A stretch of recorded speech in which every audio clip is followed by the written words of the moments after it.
Hello పిల్లలు, welcome to chubby chicks Telugu. అందరూ బాగున్నారా?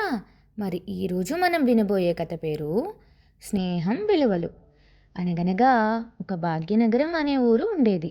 ఆ ఊరిలో లత మరియు స్నేహ అని ఇద్దరు మిత్రులు ఉండేవాళ్ళు. వాళ్ళు వాళ్ళ పొలం పనులు చేసుకొని బ్రతికేవారు. లత మరియు స్నేహ చిన్నప్పటి నుంచి ఒకటిగా పెరిగారు. లత చాలా తెలివైన అమ్మాయి. అన్ని పనుల్లోనూ చాలా చురుగ్గా పాల్గొనేది. స్నేహ మాత్రం కొంచెం నెమ్మదిగా ఉండేది. తనకి పనులు సరిగ్గా వచ్చేవి కాదు. లత ఎప్పుడూ తన కోసం తాను పనిచేయడమే కాకుండా స్నేహకి సహాయం చేస్తూ ఉండేది. పొలం పనుల్లోనే కాకుండా స్నేహకి అవసరమైనప్పుడల్లా లత అండగా ఉండేది. ఇలా రోజులు గడుస్తూ ఉన్నాయి. ఒకరోజు వాళ్ళ పనులన్నీ ముగించుకొని సాయంత్రం కాలక్షేపం కోసం మార్కెట్కి వెళ్ళారు. మార్కెట్ నుంచి తిరిగి వస్తూ ఉండగా స్నేహ పరుసు కాలువలో పడిపోయింది. కాలువ చాలా లోతుగా ఉండడంతో సహాయం చేయడానికి ఎవ్వరూ ముందుకు రాలేదు. లత వెంటనే ఆ నీళ్ళలోకి దూకి ఆ పర్సుని బయటకు తీసింది.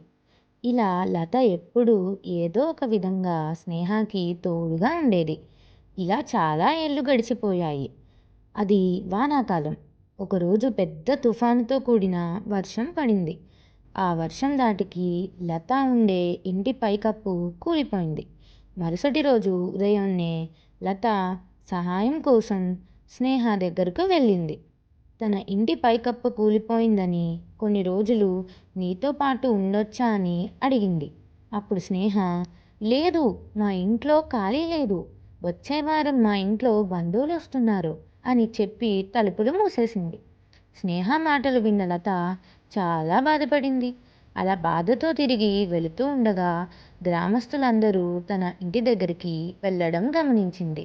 లత మంచితనం తెలిసిన గ్రామస్తులు అందరూ కలిసి ఆ ఇంటి పైకప్పుని సరిచేశారు. ఎవరి దగ్గర ఏమీ ఆశించకుండా ఉండే లతకి చివరికి మంచే జరిగింది. ఎవ్వరూ ఎలాంటి వాళ్ళో తెలియకుండా స్నేహం చేసిన లత బుద్ధి తెచ్చుకుంది. ఈ కథలో నీతేంటో తెలుసా పిల్లలు?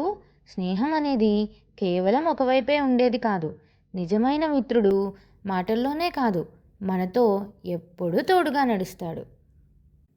కథ చాలా బాగుంది కదా పిల్లలు. మళ్ళీ ఇంకొక కథలో మళ్ళీ కలుసుకుందాం. అంతవరకు టాటా.